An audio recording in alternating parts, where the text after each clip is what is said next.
Cash flow, episode 3.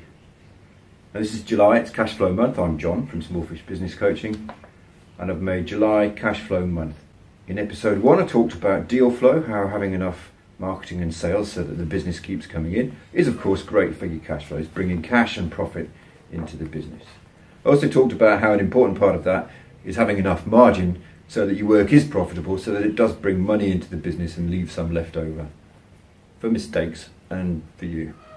Okay, so margins and deal flow are important. And I also talked in episode 2 about how important it is to actually really know your margins.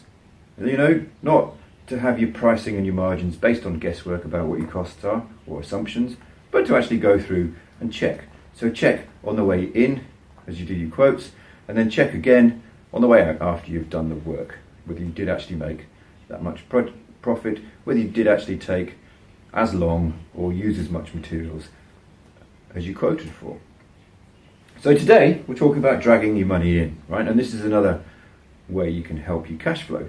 The crime I see people commit is to raise their invoice, do the work, raise their invoice, and kind of leave it, you know, and let it drag out and not get paid and be owed a considerable sum of money. Wouldn't it be nice if you did the work and you got paid immediately, like you might in a restaurant, you know? And I like this lovely image of somebody going to a restaurant and getting up from their dinner and going, "That was lovely, thank you very much. Email me the bill and I'll sort it out in due course." Because you'd get laughed out of the room, wouldn't you? You wouldn't make it out of the door. And yet for a trades business, that's kind of what's expected. You know, you're expected to do the work when you finish doing the work, to raise an invoice, to hand it over, and to wait for them to pay it in their own good time. I don't think that's fair, and I don't think you should do that if you can not do it. Now, I'm very aware it's not that easy, but I'm going to talk to you about some situations, how to make that situation better and creep towards getting paid sooner. So there's 2 things I want to talk to you about. I want to talk about being clear and having proper, clear terms of trade and enforcing them. And then I want to talk about what to do if somebody doesn't play the game and how you escalate. Okay, so let's talk about your terms, right? My main point here is being really clear what the rules are. And again, I see people not doing that, right? If you're not clear, how can you expect your customers to play by those rules if you haven't agreed what the rules are? So it's important to agree what the rules are. And it's important to then enforce them once you have agreed. And then to have this third part, if they don't play by the rules, to know what you're going to do and to bloody well go and do it as well. So let's talk about what sort of terms you could have, right?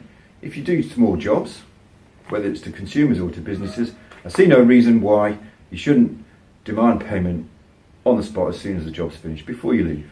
Right? You can do a fixed price quote, you can send it by email, you can tell them what the terms are, that you'll be expecting payment before you leave, and if they agree to that, you are very likely to get your payment. There are systems you can use, there's IT you can use, credit card machines that you can put on your phone, and all sorts of things around now to make this a very easy thing for you to do.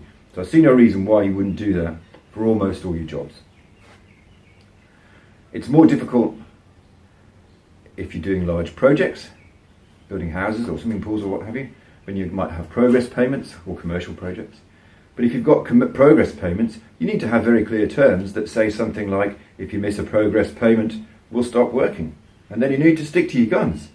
You know, they'll soon be on the phone when you're not on site, saying, "Why is no one on site?" And you can respond quite naturally with, "Why is no money in my bank?" Okay, that's what we agreed. Remember, the whole power of this is going back to, this is what we agreed. You haven't met your side of the agreement. I've stuck to my side of the agreement, right? You're not being a prick.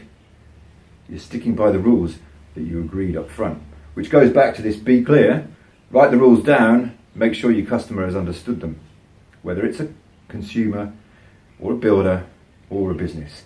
If you've agreed the rules up front, it's much easier to expect somebody to stick to them and to enforce that. It's more tricky if you're working with somebody like a builder, if you're subcontracting to a builder or somebody like that, when you've a longer term relationship and you understand that they're under some pressure themselves from customers not paying them, and where kind of the general expectation is a bit different, is that you will give trading terms, and it's a stronger expectation that you'll give them a bill and they'll pay it in due course. But the same thing can be true, right? You're in a relationship, you can negotiate what those rules are, you can agree what those rules are, and then you can expect your customer to try their best to stick to them, and you can try your best to enforce it. And I know try is not a great strong word, but you'll get better results than if you don't do this, okay? There's no absolutes here. What you will do, you will drag your money in faster, and you will drag more of it in sooner. There's no absolute, nobody will ever piss you around again going on. Okay? So you do have some power to agree or negotiate your terms and then expect somebody to stick to them. And of course the next thing is then enforce the terms, If the bill's due on the 10th and it's not paid on the 10th, be on the phone on the 11th saying, where's my money? Okay? The person who's calling every day when a payment is overdue is the one who's getting paid first, because they want you to shut up and leave them alone. And it's it's an accepted truth in business that it's those people that get paid, and the ones who let it slide are the ones who suffer and don't get paid. So there's a lot of power in the immediacy, and there's a lot of power in the pestering. And I urge you to do it, or to have somebody in your business do it for you. If you've grown that little bit more, have someone else do it. So the next thing I want to talk about is escalating, right? If someone doesn't play by the rules and the ringing them up doesn't work and they don't pay you and it goes beyond 30 days or beyond 45 days, escalate. Have a written, documented escalation process and stick to it with some discipline. If that's sending it to a debt collecting agency, if it's a phone call followed by written notification that you intend to send it to a debt collection agency if they don't pay by Friday, and then actually sending it to a debt collecting agency and invoking the power of the law. You do have some protection. Remember, you signed a contract. Even if you had a written quote that got accepted in writing, you have a contract. So they're legally bound to pay you. So unless there's a legitimate dispute, you're in very good shape if it does end up going to court, right? And usually it's the threat and the discipline stepping through the process that makes them pay. You're not usually going to have to pay and end up going to court, right? And you don't have to do this. There are agencies that will do it. They'll do it for 10 or 20% of what you're owed. So I really heartily suggest that you write one of these systems down and you stick to it every time. And of course, if you want some help, talk to me, book yourself a 10-minute chat, and I'll talk through what rules you might decide are your terms and conditions of your trade. So there you go. See you. It's John here.